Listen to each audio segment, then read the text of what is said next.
안녕하세요. 우리 백석에 흰 바람벽이 있어 시작할 거예요. 교과서는 30쪽입니다. 여러분들 교과서 먼저 펴주시고요. 자, 학습 목표부터 먼저 볼게요. 자, 이 작품 화자는 흰 바람벽을 마주하고 자신의 내면 풍경을 담담히 풀어내고 있다. 흰 바람벽을 보면서 자기의 내면의 풍경을 본대. 창밖을 보면서 풍경을 보는 것과 달리 그냥 벽에 비친 나 자신을 바라보고 있는 거야. 즉 자기를 성찰하고 있다고 볼 수 있어. 나의 감정, 나의 과거, 현재 이런 것들을 돌아보는 것을 자기 성찰이라고 하겠지. 자, 그럼 흰 바람벽은 어떤 존재다? 자기를 성찰하게 해주는 도구다. 자아 성찰의 매개체다. 그것을 그렇게 도와주는 물건이다 라는 이야기예요. 자아 성찰의 매개체라고 할 수 있어요. 흰 바람벽이 있어. 바람벽은 도대체 무슨 벽이에요? 바람 술술 막아주는 벽? 바람벽? 바람이 들어오는 벽? 자, 그런 것이 아니라 이거는 사실 사투리야, 얘들아. 방언. 우리 부모님도 배랑벽에 붙어있네 이렇게 말할 때가 있었어. 이거는 벽이야. 그대로 벽인데 배랑, 바랑 이렇게 부르면서 벽을 다르게 표현했던 말들이지. 자, 백석은 이렇게 향토적인 소재나 또는 방언들을 많이 사용했던 그런 시인이에요. 같이 읽어볼게요. 오늘 저녁 이 좁다란 방에. 시간적 배경 언제? 오늘 저녁. 공간적 배경은 이 좁다란 방. 자, 거기에 뭐가 있어? 흰 바람벽. 자, 이 흰 바람벽을 통해서 자기를 바라볼 거니까 이 흰 바람벽에 뭐가 지나가는지가 중요해. 어쩐지 쓸쓸한 것만이 오고 간다. 쓸쓸한 것. 자, 먼저 첫 번째로 쓸쓸한 것이 보인대. 이 흰 바람벽에 희미한 15촉 전등이 지치운 불빛을 내던지고, 제일 첫 번째로 15촉 전등이, 깜빡깜빡한 전등이, 그 다음에 두 번째로 때절은 다 낡은 무명 셔츠. 어두운 그림자를 쉬고 있어. 자, 세 번째로 달디단 따끈한 감주나 한 잔 먹고 싶다고 생각하는, 꾸미는 말이 길다. 네 가지 외로운 생각이 헤매. 자, 그러면 이 세 가지가 다 뭐다? 쓸쓸한 생각이다. 희미한 15촉 전등, 때그른 다 낡은 무명샤스, 그리고 외로운 생각. 이것이 바로 다 쓸쓸한 것이라고 할 수 있겠지. 자, 이 시 주된 정서이기도 하고 화자의 그 정서는 지금 쓸쓸함이야. 나의 그 쓸쓸함이 어떻게 보여지고 있는지. 희미한 15촉 전등, 깜빡깜빡한 전등이 지친 불빛을 내던진다고 그랬어. 지금 사실은 누가 지친 거야? 불빛이 지쳐 있어요? 내가 지쳐 있어요? 내가 지친 거지. 그치? 화자의 쓸쓸한 심정, 외로운 심정, 그리고 또 육체적으로도 지쳐 있는 그 마음들을 전등에 지친 불빛이라고 형상화하고 있는 거죠. 자, 때그는 다 낡은 무명 셔츠. 왜 무명 셔츠가 때가 쩔어 있고 다 낡아 있어요? 단벌 신사니까. 예. 시인이 가난해서 전등도 화려하게 좋은 전등 못 써. 15촉 전등이고 옷도 한 벌뿐이야. 무명 셔츠 하나뿐이야. 그래서 이거 완전 때 쩔어 있고 다 낡아 있어. 그것이 또 어두운 그림자. 이것도 역시나 화자의 심정, 쓸쓸하고 외로운 심정을 형상화하고 있다고 할 수 있겠지. 자, 그의 화자의 심정을 형상화하고 있는 존재들이라고 할 수 있겠어요. 자, 직접 감정도 또 드러내기도 합니다. 내 가지 외로운 생각. 자, 외롭다는 것도 시적 화자의 감정 되겠죠. 달디단 따끈한 감주나 한 잔 먹고 싶다. 감주는 식혜야, 얘들아. 이거는 술이 아니라 식혜고요. 여러분들 보통 식혜는 시원하게 냉장고에서 꺼내서 먹잖아요. 그런데 그 선생님 같은 경우 고향 내려가면 엄마가 그 식혜를 바글바글 끓여줘. 그 바글바글 끓였던 따끈한 그 식혜. 식혜 먹으면 꼭 엄마 생각나고 그러더라고. 이 시인도 마찬가지인 것 같아. 달디단 따끈한 식혜, 어머니가 꼭 명절 때 그렇게 끓여주셨던 그 식혜 한 잔 먹고 싶다고 생각하는 그 생각이 왜 외로워? 어머니 지금 안 계시니까. 자기 옆에 안 계시니까 더더욱 외로워지겠지. 자, 달디단 따끈한 감주나 한잔 먹고 싶다고 생각하는 이 소박한 화자의 소망 하나도 이루어지기가 쉽지 않은 상황인 것 같아요. 자, 이 시인은 지금 현재 어떤 상황인가? 시인은 대단히 쓸쓸하고 외로운 상황이죠. 또 한 가지 한번 보자면요. 이 시인은 지독하게 가난한 상황이기도 해. 그 가난을 좀 표현해주는 단어들을 여기서 좀 찾아볼까? 자, 이 방이 널찍한 방이야? 아니면 좁다란 방이야? 네, 이 좁다란 방. 시적 화자가 몹시 가난한 형편이다라는 것을 조금 드러내죠. 그리고 화려한 네온 사인 아니고 희미한 15촉 전등. 그리고 또 여러 벌 아니고 단 한 벌의 때그른 다낡은 무명샤스. 자, 그러면 이 사람의 시적 화자의 가난을 등장하게 하는 소재들일 수 있겠죠. 가난한 처지를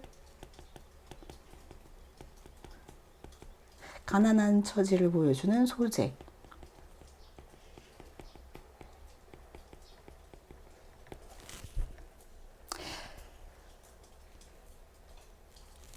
자, 다음 구절로 넘어갈까요, 이제?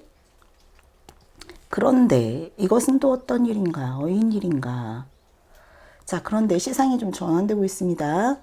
이 흰 바람벽에 내 가난한 늙은 어머니가 있다. 자, 이번에 흰 바람벽에 또 다른 게 보여. 자, 시상이 전환되는 이 표현들. 그런데 이것은 또 어인일인가? 이게 또 한 번 더 나온다? 어디 또 나오지? 예, 또 나와요. 그런데 또 이지막한 어느 사이엔가? 자, 시상이 전환되는 부분들에서 여러분들 구조가 달라진다라는 것 알 수 있겠죠.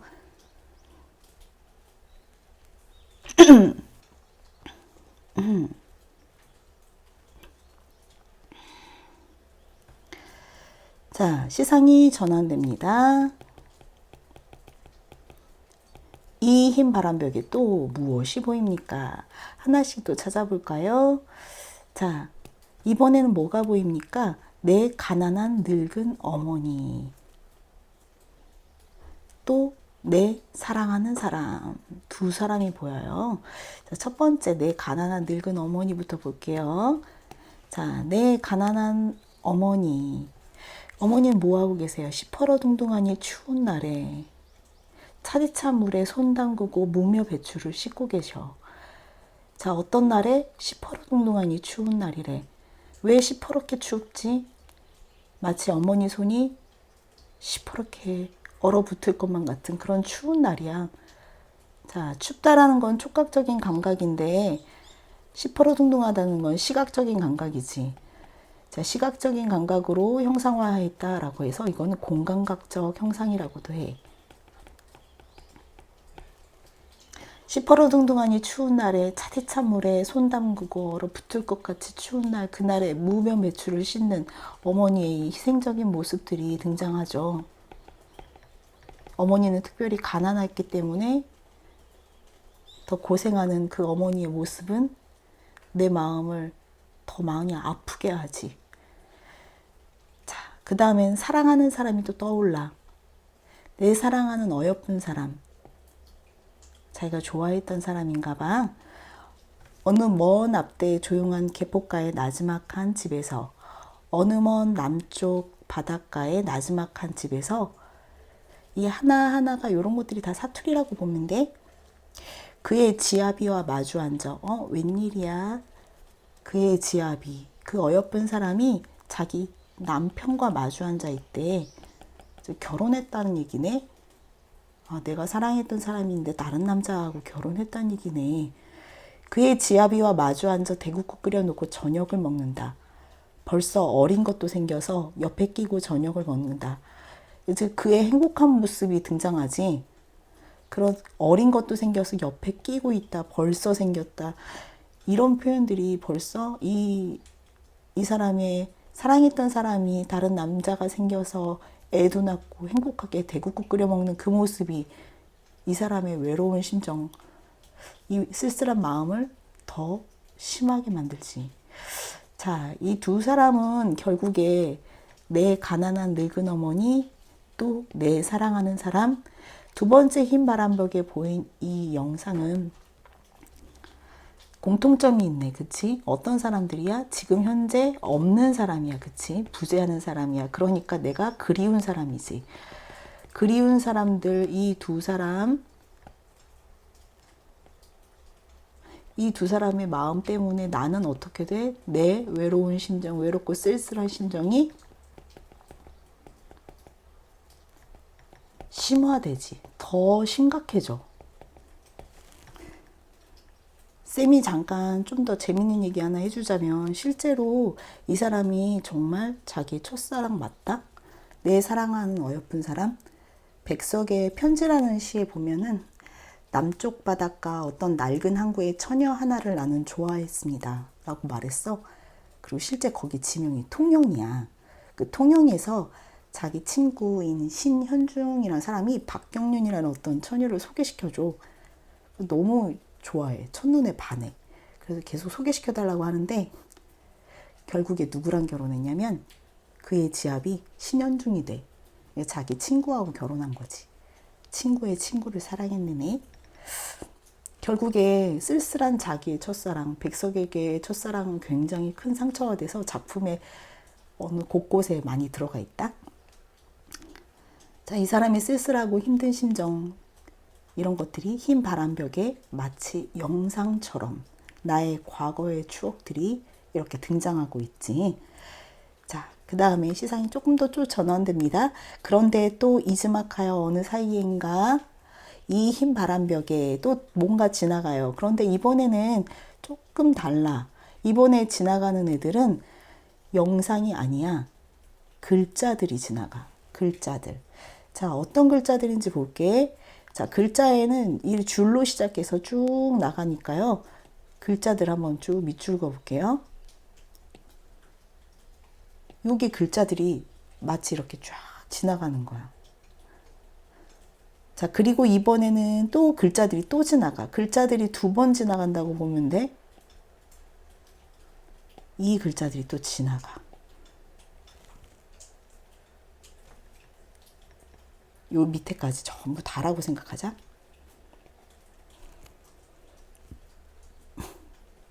자, 글자들도 두 번 지나가네. 한번 볼게요. 첫 번째 글자들, 두 번째 글자들. 자, 이 흰 바람벽에 내 쓸쓸한 얼굴을 쳐다보면 화자의 정서, 쓸쓸함 계속 나오는 정서들이죠. 이런 글자들이 지나갑니다. 나는 이 세상에서 가난하고 외롭고 높고 쓸쓸하니 살아가도록 태어났다. 자, 지금 현재 시적 화자의 형편 어떻지? 가난한 거 맞지? 외롭지? 그리고 쓸쓸하지? 그런데 여기서 독특한 표현, 높고. 야, 여기 높고라는 말이 갑자기 살짝 넣어져 있는데 왜 티가 안 나? 가난하고 외롭고 쓸쓸하게 살아가도록 태어났구나 라고만 읽혀. 그치? 자, 결국에 자신의 가난하고 외롭고 쓸쓸한 이 형편이, 이 처지가 결국에 왜 그렇게 됐다? 내가 그렇게 태어났대.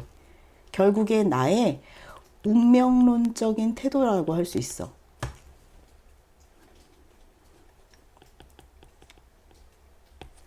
아, 내가 이렇게 태어났구나. 내가 이렇게 살도록 태어났구나. 이것은 체념이기도 해.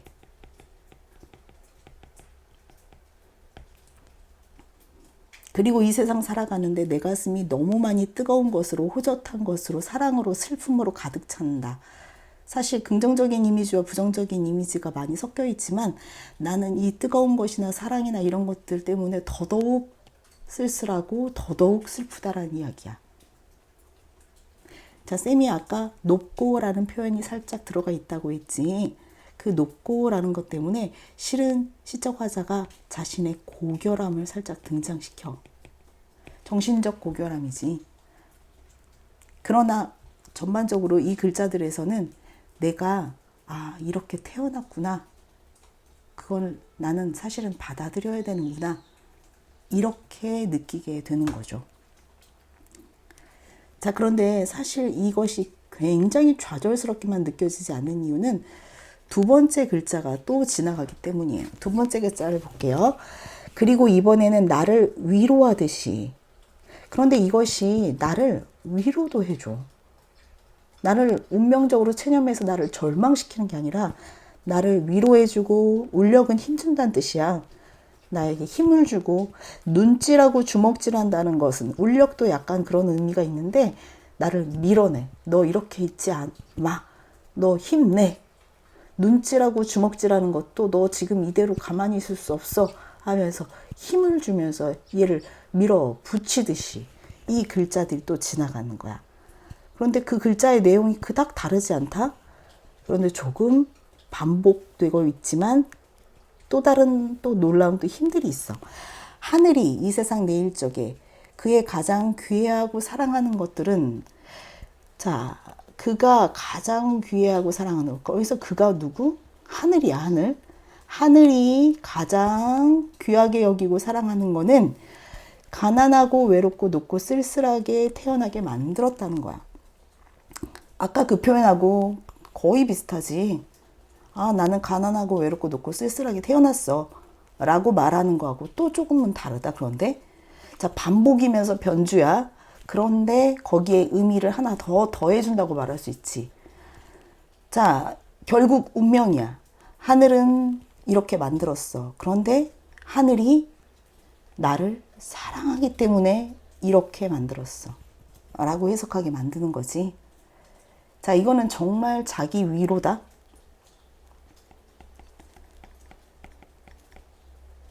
그리고 아까는 그냥 난 이렇게 태어났구나 하고 체념과 수용 정도까지는 가능해. 하지만 여기 극복 의지까지 다 드러난다고 말할 수 있을까? 아니. 하지만 여기에는 확실한 극복 의지가 등장해. 하늘이 나를 사랑하잖아. 자, 그리고 여기서는 더더욱 이 표현이 더 눈에 띄네요. 그리고 언제나 넘치는 사랑과 슬픔 속에 살도록 만들었다. 여기도 역시나 슬픔이 등장하긴 하지만 자신의 정신적 고결함, 자신의 정신적 고결함을 놓치지 않는 거야.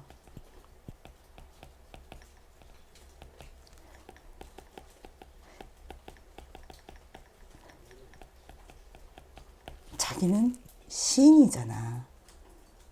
즉, 자신이 가난하고 외롭고 쓸쓸하게 태어났지만 하늘이 나를 사랑하시기에 그렇게 나를 살게 만드시는구나 라고 생각하며 정신적인 어떤 승리를 이루려고 하지. 자, 그 다음에 나타나는 표현들 한번 볼게요.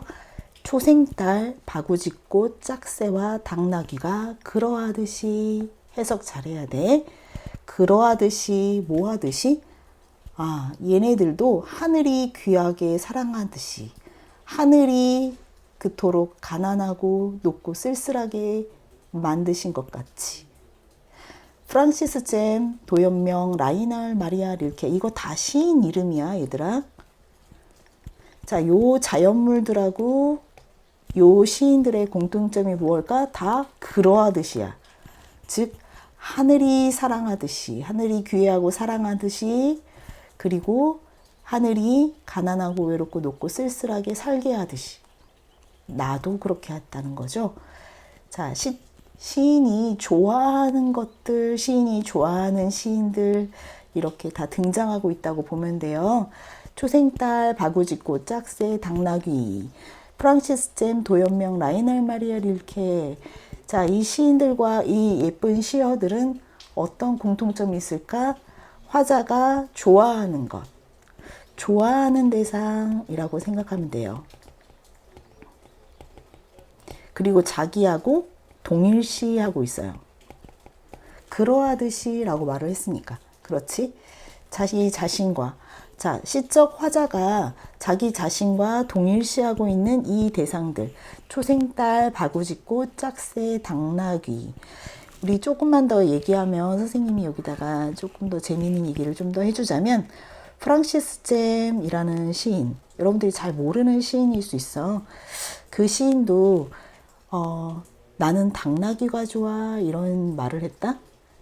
자, 그 시인이 정말 좋아했던 자연물이기도 해. 당나귀는 하나님 앞에 있기 때문이다. 이러면서 당나귀가 좋아라는 시를 썼었거든. 프란시스 댐을 좋아했던 백석은 결국 또 그 시인이 좋아했던 그 당나귀를 또 좋아해. 백석의 시에 나와 나타샤와 흰 당나귀라는 시도 있어. 자, 그 시에서도 역시나 순수하고 또 깨끗한 그런 영혼을 지닌 존재, 시적 화자가 좋아하는 대상으로 등장하지. 또 한 가지 이야기를 한번 더 해보자면 윤동주라는 시에 윤동주의 별 해는 밤이라는 시가 있다. 아주 유명한 시인데 별 해는 밤에 보면은 별 하나의 추억과 별 하나의 사랑과 하면서 이름을 하나씩 하나씩 떠올려. 그 그리운 것들을. 별 하나의 어머니, 어머님, 나는 그 별 하나의 이름을 하나씩 불러봅니다 하면서 등장했던 그 단어들이 있어. 비둘기, 강아지, 토끼, 노새, 노루, 프랑시스 잼, 라이너, 마리아 릴케 이런 시인의 이름을 불러봅니다 라고 하면서 윤동주도 뭐 비둘기, 강아지, 토끼, 노새, 노루 등등 이런 것들을 말을 하는데요. 이런 거하고 같이 프랑시스 잼하고 라이넬 마리아 릴케, 프랑시스 릴케 이런 시인들의 이름들을 불러봅니다 라고 해. 윤동주의 별에는 밤에 등장하는 이런 시어들은 자기가 그리운 것들이에요. 실제로 윤동주가 백석의 시집을 베껴 쓰면서 백석을 아주 좋아했었어요. 5살 정도 차이가 나는데 윤동주가 정말 좋아했던 시인이 백석이야. 백석이 좋아했던 시인이 프랑시스 잼, 릴케 이런 시인이었다면 윤동주는 또 백석을 좋아했지. 그래서 그의 시에 나와 있던 표현들하고 굉장히 비슷한 표현들을 써. 이렇게 예쁜 시어들 그리고 시인의 이름들. 라이넬 마리아 릴케도 나는 프랑시스 잼과 같은 시를 쓰고 싶다 라고 말을 했었다. 이 사람들이 전부 다 순수 서정시를 썼던 사람들이고 참으로 고결한 영혼들을 가지고 있었던 시인이에요. 힘들고 가난하게 살았지만 정말 하나님께 사랑받았던지 그들의 순수함을 잃지 않으려고 노력했던 시인들이기도 합니다. 네, 이번에는 학습지 좀 잠깐 같이 볼게요. 학습지는 천천히 같이 적으면서 내용 한번 복습하면서 정리해 볼게요. 자, 이 시의 갈래는 자유시이고 서정시. 자, 이 시의 성격은 일단 쓸쓸하죠. 굉장히 슬픈 성격. 그걸 애상적이라고 한다고 했었어요. 애상적. 그리고 과거를 돌아보고 있죠. 돌아보니까 회상적이다. 그런데 그 극복 의지가 드러나나요? 네, 맨 마지막에 드러났죠. 의지적이다. 가난하고 고단한 삶 속에서도 정신적 고결함을 잃지 않으려고 했었어요. 높게 태어났다, 하늘이 귀하게 여겼다 라는 등등의 고결함을 잃지 않으려고 극복 의지 드러내죠. 자, 특징은요, 감각적인 이미지를 활용하고 있고요. 시적 화자에 자기의 정서를 드러낼 때 그 이미지들을 활용하고 있다. 시적 화자의 내면 인식과 삶을 성찰한 내용을 무엇을 매개로? 흰 바람벽을 매개로 형상화하고 있죠. 자, 그럼 흰 바람벽의 의미와 기능 한번 볼게요. 화자 내면을 비추는 흰 바람벽은 어떤 역할을 해요? 마치 여러분들이 지금 보고 있는 이 스크린 같은 역할을 해요. 그것을 통해서 화자의 쓸쓸한 내면이 비춰지고 있고요. 없는 그 대상에 대한 그 그리움을 보여주고 있고, 사색과 성찰을 통해서 자기의 삶의 의미를 되돌아보는 계기를 마련해 주는 자기 성찰, 자아 성찰의 매개체다. 화자는 이를 통해 외로운 자신의 삶에 대한 위로와 또 극복하는 의지를 드러내고 있다. 자, 흰 바람벽은 자기의 내면을 비춰주죠. 자, 먼저는 맨 처음에 쓸쓸한 거 등장했었지. 기억나지, 얘들아? 쓸쓸한 것 있었고. 그 쓸쓸한 거는 3가지로 전등, 무명샤츠, 외로운 생각이었었어. 네, 그런데 이건 또 어떤 일인가? 시상 전환되지. 기억나? 자, 거기서부터는 그리운 사람이 2명 등장해요. 늙은 어머니, 가난한 어머니, 그리고 내가 사랑했던 사람. 그리고 그 다음에 그런데 또 어떤 일이 이어인 일인가? 글자들이 드러납니다. 글자들은 2번이 등장하죠. 자, 빈칸에 한번 넣어볼까요? 그 쓸쓸한 거, 전등이나 무명시하스, 외로운 생각을 통해서 자기의 그 감정은 어떤 감정들이었죠? 쓸쓸함과 외로움.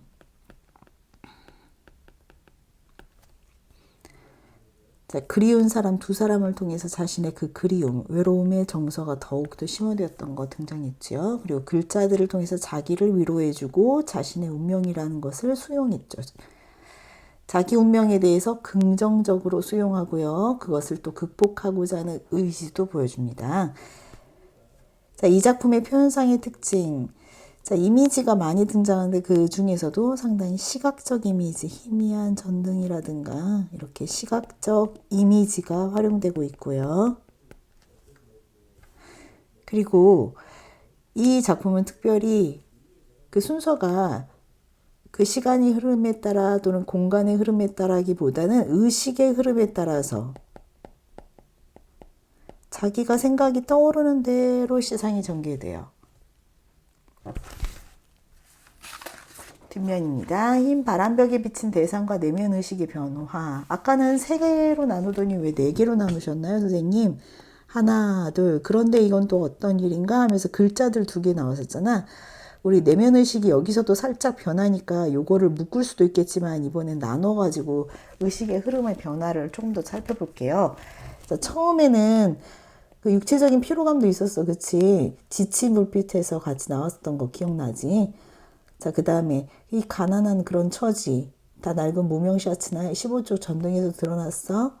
그런 걸 통해서 쓸쓸함과 외로움을 보여주고 있었고요. 자, 내 늙은 어머니와 어여쁜 사람, 부재하는 존재에 대한 그리움이었죠. 첫 번째 글자들에서는 자기 삶을 무엇으로 받아들여? 난 이렇게 태어났어. 운명으로 받아들였고 그것을 받아들이는 그 태도는 체념이라고 할 수 있겠죠. 체념적인 태도였어. 2번째에는 하늘이 귀하게 여기고 사랑한다. 이것은 조금 더 긍정적인 수용이지. 운명을 긍정적으로 수용하고 또 하늘이 귀하게 여기는 거잖아. 자긍심 드러나겠지. 그리고 높게 태어났다. 정신적 고결함. 그 고결함을 또 잃지 않겠다라는 어떤 의지적인 태도도 등장합니다. 자, 맨 마지막에 화자가 추구하는 삶의 자세는요. 맨 마지막에 이 시어들을 통해서 등장합니다. 자, 일단 먼저 그 사물들의 어떤 공통점, 여리고 순한 속성, 그리고 고결한 이미지, 깨끗하고 순결한 이미지 등장하는 사물들이라고 할 수 있고요. 자, 이 시인들의 공통점, 고독하게 살면서 인간의 어떤 실존에 대해서 인간은 어떤 존재인가 이런 거에 대해서 담담하게 노래했던 시인들이라고 할 수 있고요. 조금은 가난하고 불쌍하게 살았어요. 그분들이 고결한 삶을 살았기에 작가로서는 자기와 동일시하면서 더 닮고 싶은 존재가 되겠죠. 자, 하늘이 가장 귀해하고 사랑하는 것들도 화자가 자기와 그렇듯이 동일시하게 되는 대상입니다. 이 모두 다 외롭고 쓸쓸한 삶에서도 순수하고 높은 이상을 추구하며 살고자 했던 그런 자신의 마음을 드러나게 만드는 결론적으로. 자, 확인 문제 볼게요. 이 작품은 외롭고 쓸쓸한 화자가 흰 바람벽을 마주하고 앉아서 여기 비친 자기 내면 풍경을 통해서 자기를 바라보는 것, 자기를 성찰하고 지금 어려운 현실을 긍정적으로 수용하는 태도를 드러내고 있다. 흰 바람벽의 기능은 그럼 뭐다? 내면 성찰의 매개체. 자, 자아 성찰의 매개체. 자아 성찰 매개체라고 말할 수 있다.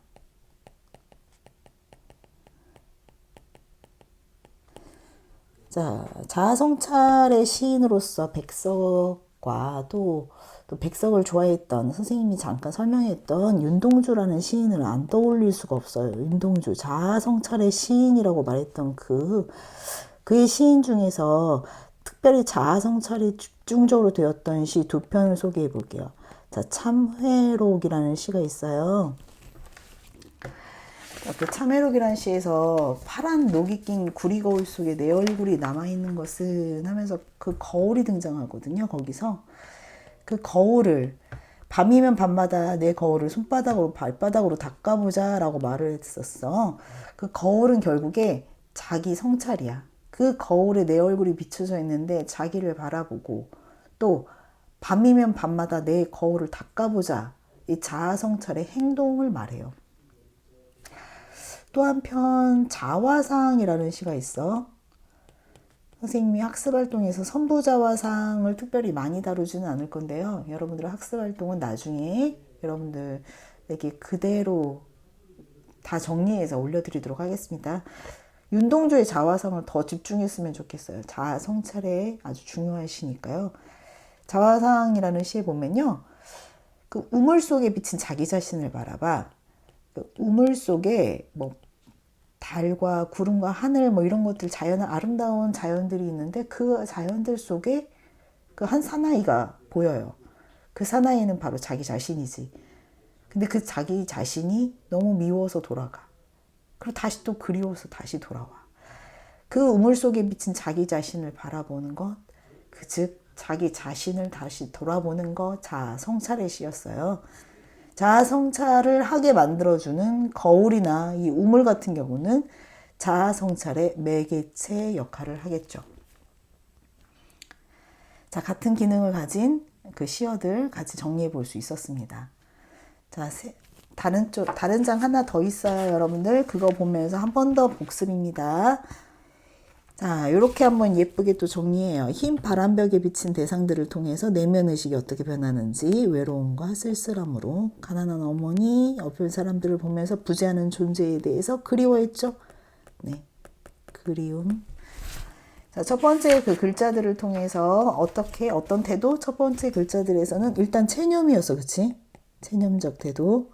두 번째 글자들은 긍정적 수용. 자, 그 다음에 이걸 한번 정리를 해보자면요. 여기까지는 영상이었었잖아, 그치? 이 영상들에서 자기의 내면 의식은 어떤 거였어? 일단 외로움, 쓸쓸함 이런 것들이었죠. 자, 그런데 글자들에서는 일단 자기 자신의 운명이구나, 이것이 나의 쓸쓸함이, 그리고 자기의 처지를 일단 극복하려고 하는 극복의 의지까지 등장하게 만듭니다. 그래서 작품은 사실 어떻게 나누느냐에 따라서 볼 수 있는데 그 흰 바람벽에 드러났던 영상과 그 글자를 기준으로 해서 이렇게도 나눠볼 수 있고요. 그리고 그 영상을 기준으로 또 그런데를 해서 세 부분으로 나눌 수도 있겠고요. 좀 더 촘촘하게 글자들까지 두 부분 더 나눠서 네 부분으로도 나눠볼 수 있겠습니다. 어떻게 나누느냐에 따라서는 그 기준에 따라 그리고 화자의 의식의 변화에 따라서 나눠볼 수 있겠어요. 자, 한번 OX 퀴즈 한번 풀어볼까요? 고백적 어조를 통해서 화자의 신경 표출하고 있나요? 네, 맞습니다. 자, 여기는 현재형 어미로 다 끝나죠. 그쵸? 흰 바람벽 앞에서 상념에 잠긴 화자의 상황을 보다 효과적으로 드러낼 수 있다고 볼 수 있을까요? 현재형이니까. 네, 그렇게 볼 수 있겠네요. 흰 바람벽의 그 누추한 느낌은 흰 바람벽이라고 해서 굉장히 새하얗고 깨끗하고 산뜻한 느낌일까요? 아니죠. 그 좀 더 누추한 느낌이겠죠. 그리고 15촉 전등이나 낡은 무명샤스 이런 것들 구체적 사물을 통해서 더더욱 심화되고 있다고 볼 수 있나요? 네, 그렇습니다. 자, 여러분들 남은 시간 동안에 요거 한번 해볼게요. 자기가 좋아하거나 또는 자기가 동일시하고 있는 대상들, 자기를 한번 성찰해보자 라고 말을 했죠. 네, 작품처럼 여기에서 작가가 좋아했던 것들, 선생님이 그 시어에서 나왔던 것들, 또 윤동주가 좋아했던 것, 예쁜 시어들, 근수하고 외로운 또 그런 존재들 하나하나 또 떠올리면서 또 사람도 등장할 수 있어요. 자기가 좋아하는 것들을 먼저는 한번 여기다가 좀 정리해봐. 자기가 좋아하는 사람, 뭐 자기가 동일시하고 싶은 사람들 이런 것들을 보면서 자기도 자기를 성찰해 보는 거죠. 자, 일단은 여러분들 이거는 제출용 글이 아니니까 여러분들이 좋아하는 거, 동일시하고 싶은 대상들만 한번 떠올려 보면서 생각 정리하시고요. 제출하는 글은 다음번 시 배우면서 그때 또 정리해서 하는 글이 또 하나 더 있거든요. 함께 제출하도록 할 거예요. 여러분들 요거 마무리하면서 글 쓰면서 이 시간 마무리하도록 하겠습니다. 너무 수고하셨어요.